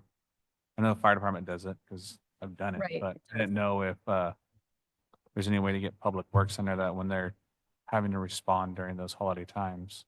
well. I can look into that. It's Okay. never, as far as I know, we've never received any reimbursement from OES for those services. Okay. And as stated, there Mm-hmm. will be somebody on call from Public Works the whole time during the closure. Oh, yeah, no, I was just, sparked in my mind, we're hitting that seed time of the year where we end up getting the mud and debris, special assignments as part of the fire departments and serving the whole of Glenn County. So I didn't know if Public Works was part of that or a way to be part of that to. I can check on that, but I'm help them not out. familiar with ever being able to get reimbursed from OES for those particular services in the city. Okay. Further, Nope, just. further Move it questions, on. comments, and Mr. Mayor, I would move to approve items 7A, B, and C. As D, E, and F each have a resolution attached, I would move to approve the first three: A, register approval; B, minutes approval; and C, City Hall holiday closure. Mr. Thomas has moved to approve items 7A, B, and C. Mr. Vauden has the second. Further discussion? All those in favor signify by saying aye. Aye. Aye. Opposed, same sign. Carries 4-0. Pleasure of the council in reference to items 7, D, and E, which are all resolutions. Mr. Mayor, I would move to approve a resolution of the City Council of the City of Willows authorizing an agreement with Umpqua Bank to participate in Umpqua Bank Commercial Purchasing Card Program. Second. Mr. Thomas has moved to approve item 7D as presented and the resolution attached. And Mr. Vauden has the second. Further discussion? Marty, this will be a roll call vote, please. Right. Councilmember Vaden, Aye. Councilmember Thomas, Aye. Vice Mayor Hudson, Aye. Mayor Hanson. Aye. Matter carries unanimously. Thank you. Pleasure of the council in reference to item 7E. Mr. Mayor, I move to approve a resolution of the City Council of the City of Willow, State of California, accepting the improvements associated with the fiscal year 22-23 payment project and authorizing the notice of completion be filed for the project. Second. Councilmember Thomas has moved to approve item 7E and the resolution attached as presented. Councilmember Vauden has the second. Further discussion? City Manager Marty Brown, acting as city clerk, this will also be a roll call vote, please. Mayor Hanson, Aye. Vice Mayor Hudson, Aye. Councilmember Thomas, Aye. Councilmember Vaden. Aye. Matter, thank you, Marty. Matter carries unanimously. You shook it up a little bit, Marty. Moving moving on to item 7F, Frank. Mr. Mayor, I move to approve a resolution of the City Council of the City of Willow, State of California, accepting the improvements associated with fiscal year 23-24 annual sidewalk maintenance project and authorizing the filing of a notice of completion. for the Second. project. Councilmember Thomas has moved to approve item 7F as presented and the resolution attached. Councilmember Bodden has the second. Further discussion? Madam City Manager, this will be a roll call vote, please. Vice Mayor Hudson, Aye. Councilmember Bodden, Aye. Mayor Hanson, Aye. Councilmember Thomas. Aye. Matter carries unanimously 4-0. Thank you. Good job, Marty. Get Between this honored. those two being in sync on first and second, and then you throwing us all off with your roll call votes. Who's on first? If I have to do this, I'm going to make it fun. That was kind of fun. That was kind of fun. Okay, moving on to item 8. We have 2 public hearings this evening. Item 8A, an ordinance 760-2024 retail cannabis dispensary business in the Central Commercial District. We're going to conduct a public hearing and upon conclusion, consider introduction of ordinance number 760-2024, authorizing an amendment to the Willows Municipal Code, Chapter 18.55.030, to allow cannabis retail dispensary businesses in the Central Commercial Zone with a conditional use permit. Joe Bencourt, our Community Development and Services Director, will be presenting tonight, but before I turn it over to Joe, City Manager Marty Brown, do you have any comments? Very good. Mr. Bencourt, good evening, Joe. Good evening. So as Marty stated, we got direction at the September City Council meeting to bring back some ordinances looking at zoning, particularly the central commercial, general commercial, and light industrial zones that would be allowed with a conditional use permit. The city currently allows a maximum of 2 cannabis businesses to be licensed at any given time. Both of those licenses are currently open. As you know from the background, we've had some interest in some businesses that made it through the application process but never came to fruition. So staff feels that opening up these additional zones provides lease space, available buildings. Basically doesn't have to be developed in order to get a cannabis dispensary within an existing zone. The central commercial zone is what is currently up, and this this ordinance would modify the Willows Municipal Code to allow retail cannabis dispensary businesses within the central commercial zone. Currently, there is no allowance for that. The benefit to having this area open, as long as, along with sales tax increase for the business, it being downtown, there would be a hope that bringing traffic off the I-5 would support other businesses in the local area as well. So one thing I do want to mention too, is we were looking at the ordinance does state that we were looking to do the second reading and adoption at the December 10th meeting. We are looking to push that out into the January meeting as well, and not do that at December 10th, just due to council members being out. Okay. With that, I'll take any questions you may have. Thank you, Mr. Bencourt. Before we open the public hearing, questions, comments from the council? Anything, gentlemen? None. Okay, very good. Well, we've now come to the public input portion of the hearing. This public hearing is being recorded and is subject to possible review by the courts. Therefore, all statements or remarks must be made clearly and distinctly into the microphone. The time is 7:32 p.m. We'll open the public hearing in reference to item 8A, ordinance 760-2024, retail cannabis dispensary business in the Central Commercial District at this time. If there is anyone in the audience who has any pertinent evidence or opinions or statements relevant to issues being heard, please step to the microphone, and although it is not required, it is requested that you please state and spell your name, just state your name for the record, and comments are generally limited to 3 minutes. Any public comments in reference to this matter this evening? If so, please approach the podium. Even Lori. Be my last time commenting. Lori Pride, as a citizen. I just want to come, and I wasn't going to speak, but I thought I would. On this particular item, when it came before the Planning Commission and again before this council in September, there were a lot of the citizens that were, not a lot, but people who showed up were opposed to it, not wanting it in those particular zoning areas. I'm bringing it up tonight as this looks like it may be going forward, and there's a lot of assurances being made through the regulations, through the enforcement, through making sure it's all done correctly.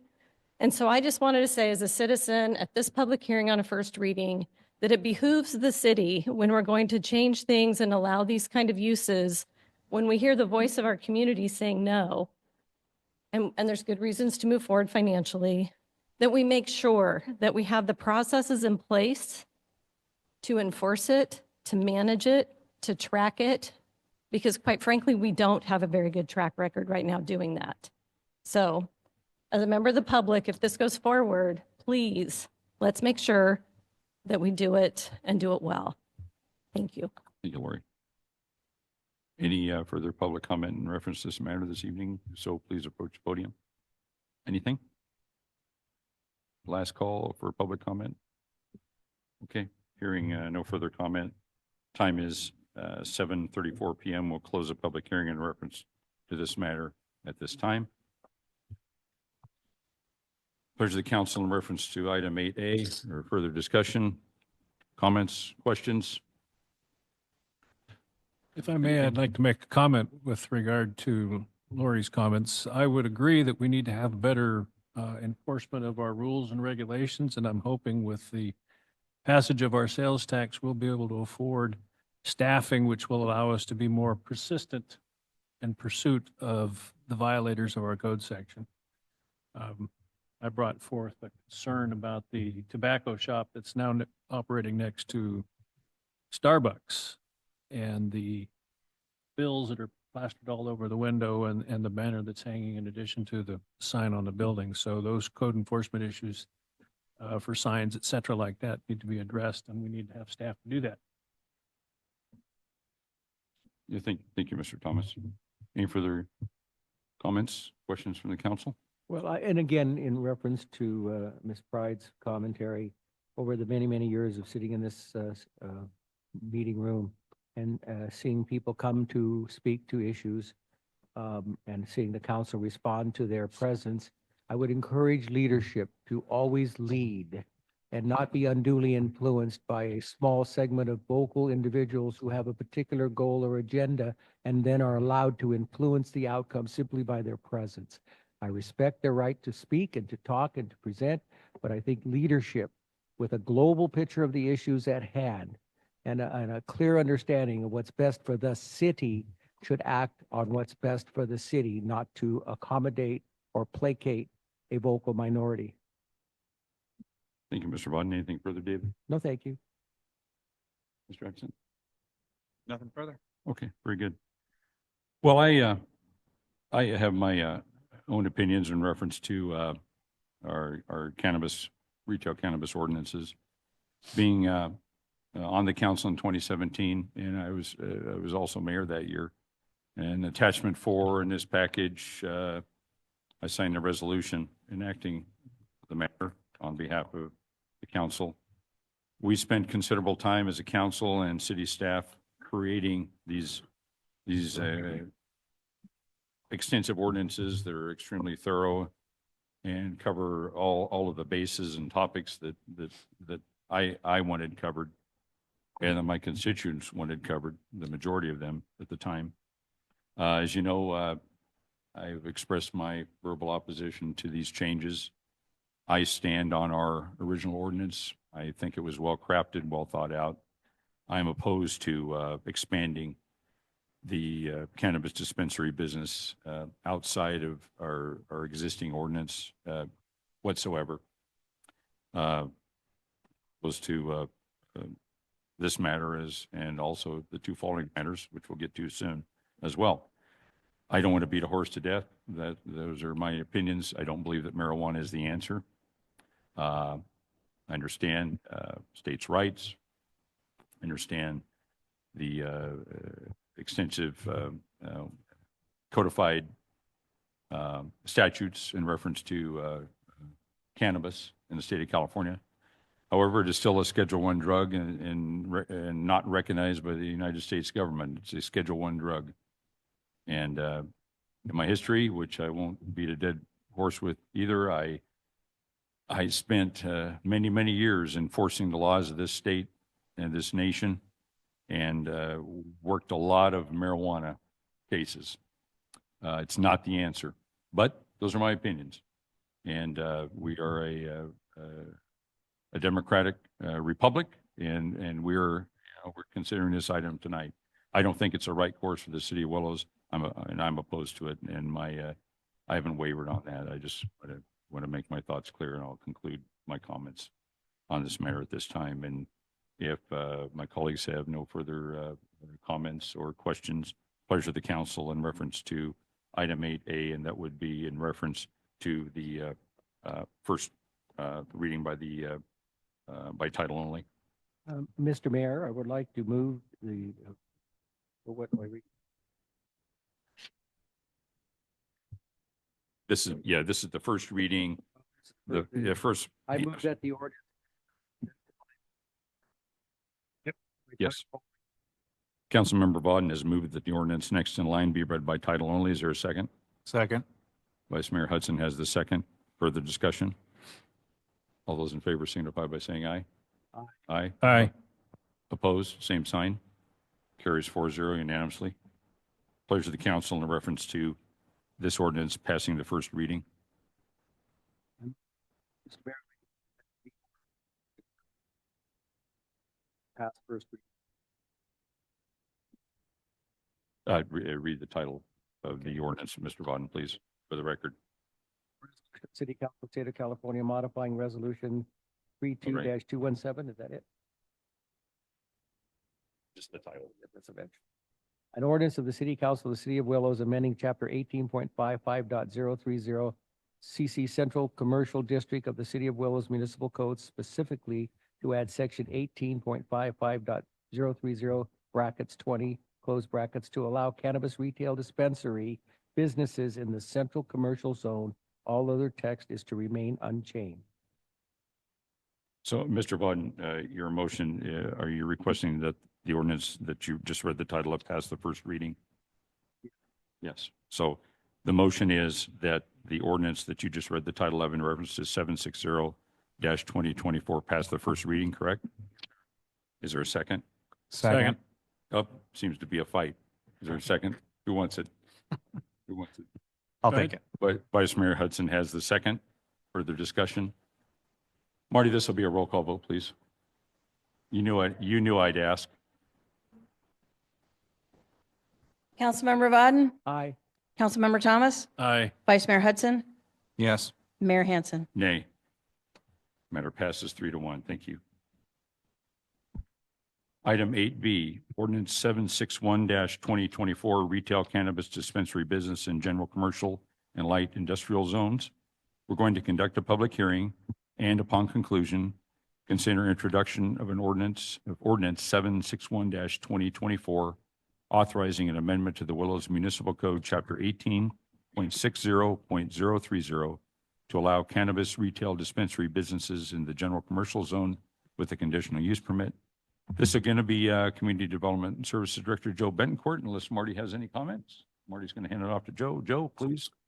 All right, good evening again. Yeah, this is pretty straightforward. This is very almost the exact same as the last ordinance, except we're going to be allowing retail cannabis dispensaries in the general commercial zone. The one big difference about this, and as you notice, you won't see an ordinance for the light industrial zone, is if we approve allowing the dispensary within general commercial, the light industrial zone, as it's currently written in the Willows Municipal Code, it will be allowed in that as well. So the light industrial zoning allows things that are in line with conditional use permits within general commercial. So this would be the opening up both of those if this resolution passes. Thank you, Joe. Anything further, Joe? Nope. No? Okay. Council members, questions, comments? I have a quick clarification Before we open the public hearing, rather. Go ahead, Rick. on the colored map that's attached. Yep. Very bottom. In these colorblind eyes, it looks identical to The other one. the area which we're to approve that's outlined in dark green.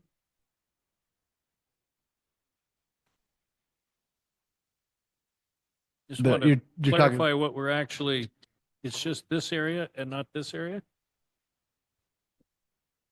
so Should've brought the this forward, the blue outline of the purple and the orange is what you're, so the orange is actually highway commercial. They do come across when they're printed out very similar. So highway commercial down by Road 57. Okay. And then the other, I yeah. see the blue line now. Yeah, Forgive me. yep. Sorry. It's hard to find colors that don't cross over any of the other ones, but yeah, the blue line around the purple and the highway commercial is current, and then the green lines would open it up for that general commercial zone, which runs from Laurel down to across the canal basically, and then north of Wood Street along the railroad and Tehama Street. With light industrial being back towards the east, just behind central commercial.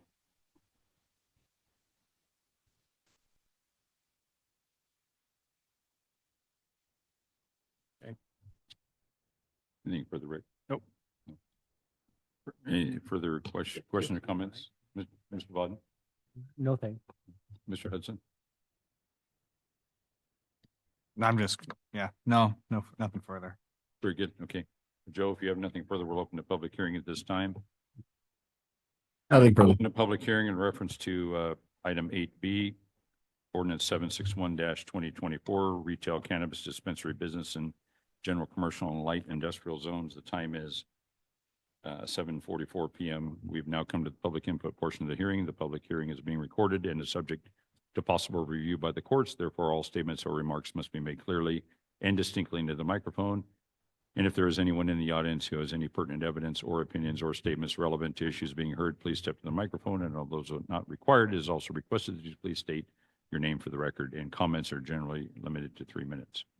Are there any public comments tonight in reference to item 8B as announced earlier? If so, please approach the podium. Any public comments? Anything? No? No public comments? Okay.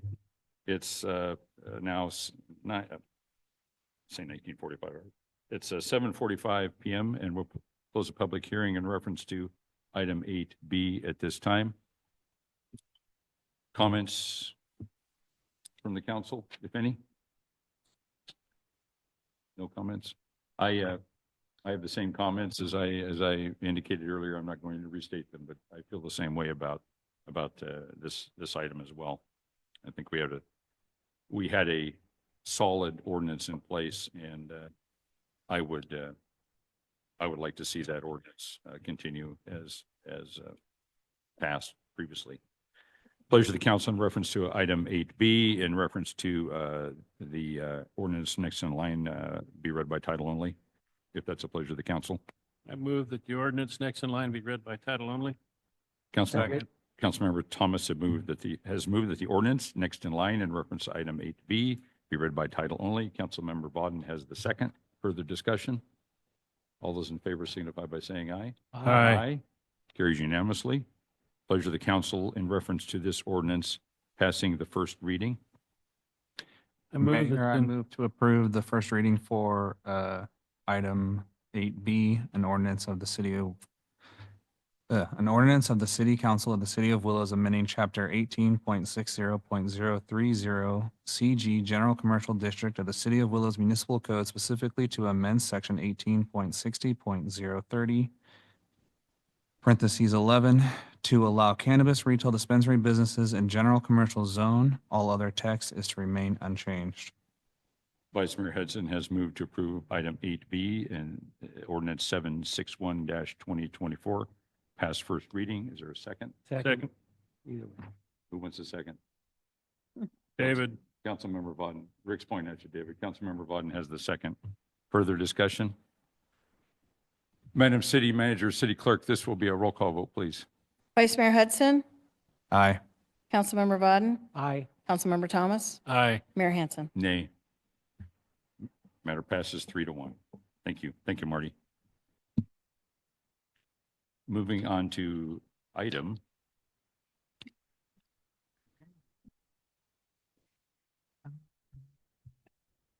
9. I had to get the right page here. Sorry, folks. 9, discussion and action calendar. Item 9A, consider modifying the distance requirements for cannabis retail dispensary businesses. The recommended action is to adopt the resolution modifying distance requirements between cannabis retail dispensary businesses and preschool through grade 12 schools from 1,000 feet to 600 feet.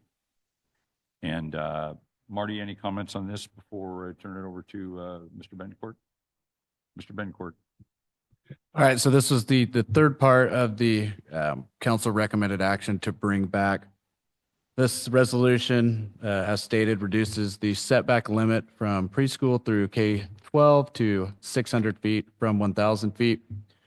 Mainly, this really opens up the highway commercial district at 162 and I-5 with the 1,000-foot setback limit. It pretty much blocked off all the northern and some of the southern available spaces, pretty much all of the highway commercial spaces along Humboldt. Reducing this to 600 feet will allow the highway commercial zone to the west of Humboldt Street to be an allowable area for a cannabis dispensary business. But with that, I'll take any questions. Okay, thank you, Joe. Questions, comments from the council? Reference this matter? Anything? All been discussed before. No, very, very good. We have been through this. Any questions, comments, or any public comments rather from the audience in reference to this matter? Anything? No? Very good. Thank you. Well, I'm opposed to this as well. I believe the 1,000-foot setback is the right thing to do. We've, like Rick said, we've had extensive discussion on this. I was also opposed to the elimination of licensed daycare centers as well. But that being said, we'll have a discussion, and we're having a discussion and debate on the matter now. So I am opposed to this as well. Nothing further from my colleagues. Pleasure of the council in reference to item 9A, modifying the distance requirements for cannabis retail dispensary businesses. I'll move the resolution of the City Council for the City of Willow, State of California, modifying Resolution 32-2017's distance requirements for cannabis retail dispensary business be approved. Second. Councilmember Thomas has moved that the resolution attached to item 9A, modifying the distance requirements for cannabis retail dispensary businesses, be approved. Councilmember Bodden has the second. Further discussion? Marty, this will be a roll call vote, please. Councilmember Thomas, Yes. Councilmember Bodden, Yes. Vice Mayor Hudson, Yes. Mayor Hansen. Nay. Matter carries 3-1. Thank you. Thank you, gentlemen. Thank you, Marty.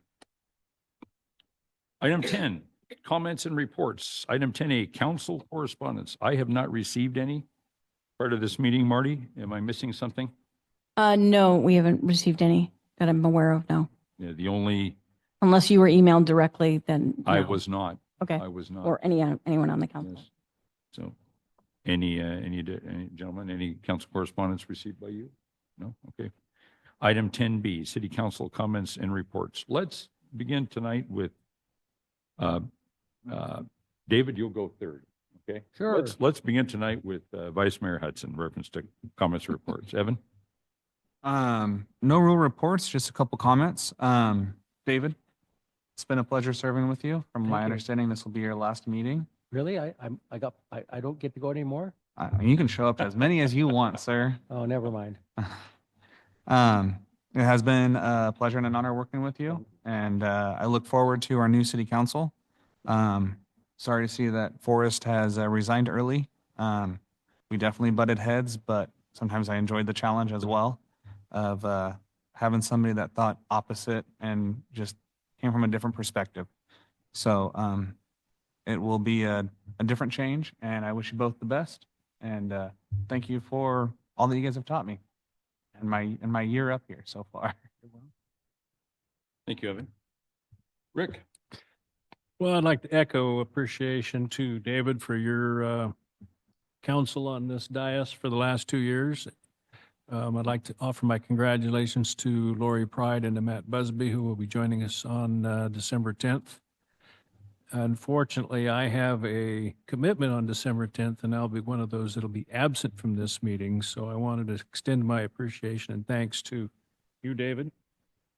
And while Forrest is, we did butt some heads, but he did serve on the council. So thank you to Forrest Bragg for his time serving the city. And I look forward to continuing to work for the city and seeing if we can't move forward with a few extra dollars in our pocket to actually start making some positive improvements to the city. Thank you, Rick. And thank you, Gary, for your continued service. and for Evan for your running and your reelection as well. You're welcome. Rick. Are you next? You are next. I'm next. Mr. Bud. Well, I was going to mention that the light parade and the craft fair are on the 7th of December, and that's a really big deal, the light parade. I enjoyed it over many years, and traditionally we had a 25-hour endurance auto race going on in its own light parade out at Thunder Hill on that weekend, but not so this year. So, but anyway, it's been an education to be on the city council. It was a joy to learn how effective and capable Marty is as a city manager. I'm pleased to have her with her knowledge and her networking and her skills and work ethic. Nice to work with you, Evan, and those that preceded you that left. Gary, you're a great mayor. You run a good meeting. Rick's, of course, is my friend, so he talked me into this, and so I'm glad that It's his fault. He did. So anything I did You were that talking me into it as well. anything I did that you don't like, I accept full responsibility for it. There's been a Vauden on the city council over a great many years, so I suspect this is the end of the Vauden era of City Willows council work. But anyway, it was fun. It was good. It was educational. I got to write some fun stories as a rookie councilman. I don't think anybody read them, but I enjoyed them. So thank you all for letting me be a part of the city in this capacity, and look forward to being a part of the city as a resident and retiree. Thank you. Yeah, thank you, David. Thank you, David. I'll get the business out of the way first, and I have some comments for you, David. But first, on this past Thursday, November 21st, we had our monthly Regional Transit Committee and Glenn County Transportation Commission meetings, and we had some interesting business come up. We approved contactless credit and debit card transit fare payment systems for all Glen Ride buses now, which we're modernizing. It'll eliminate cash out of the buses, which is a concern, a safety concern. But it's going to be, a contactless. So it's state of the art coming up. And the price was right too. The paratransit service, which does an outstanding job managing the Glen Ride, just brought forward their new drug and alcohol policy to the Regional Transit Committee for approval. It passed unanimously. It's outstanding policy. So good job to the paratransit personnel who put that policy together. It's fantastic. Moving on to the Transportation Commission meeting. Most interesting was we had a presentation from Placer. It's called Placer AI, actually. There it is. Placer, not Placer. I thought it was named after Placer County, but it's not. Placer AI. And Thunder Hill utilizes Placer AI. And really interesting. And the dynamics tracking traffic, basically, anonymously. I was worried about, Big Brother spying on everybody, but you can see a lot of use for that, So we're going to have additional discussions in future meetings in the Transportation Commission reference to that, because there was one vendor that still needs to provide a proposal before we were able to move forward. But I was really impressed with the product and with the information and just from an everyday use to not only general government operations, but public safety matter issues as well. It's really amazing as far as traffic flow. It just, it's something we would really benefit from, I think, moving forward, with looking forward to those future discussions. With that, and finally wrapping up our bus barn pavement projects, getting that all wrapped up and finalized. Finally, we're well on the way to getting that done. We recognize Bruce Roundy, my friend and colleague from the Orland City Council. Bruce went on the Orland City Council a year before I did. Statesman. I mean, when I think of the term statesman, I just automatically think of Bruce. He was recognized for his service not only to the RTC, to the Transportation Commission, but also to the Social Services Advisory Committee, which he has served on since he was first appointed to the City Council in 2007 as well. Going to miss Bruce. Just a fine man, and I'd say he was recognized. So with that, I'd like to publicly thank and recognize the Willows Public Works team and the Willows Fire Department for their storm event. Obviously, I had 5 inches of rain at my house here. We had about 6 inches out in Cadora at the ranch. This rain event, other areas had more, others had a little bit less. It's a lot of water in 3 days. So excellent work to Public Works and Fire teaming up and keeping the water flowing downhill.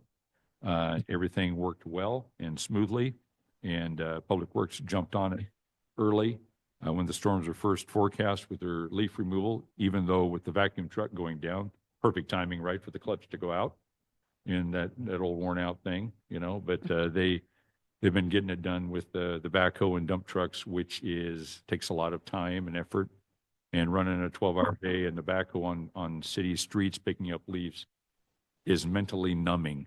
And Josh has been on that backhoe, and I know Josh and Mike and the entire team have been out there, and Matt and Natisa, is the entire team out there, you know, day in and day out and working overtime, picking up the leaves. And why do they pick up the leaves? To keep the drains clear. That's why. So kudos, excellent work, and the collaboration between Public Works and Fire was fantastic. So thank you to Public Works and Fire for a job well done and continuing their work well done. Also like to congratulate my friend and colleague Evan Hudson to his election to a 4-year term, Matt Busby to his election for a 4-year term. The council look forward to working with you, Evan, and Matt and Rick as well. And congratulations, Lori Pride, for your election to the 2-year term. And I look forward to working with you as well. So, and moving forward into 25. And now, David, now you're my victim. You know, it's been a true honor to serve with you in the Willows City Council, and a pleasure as well.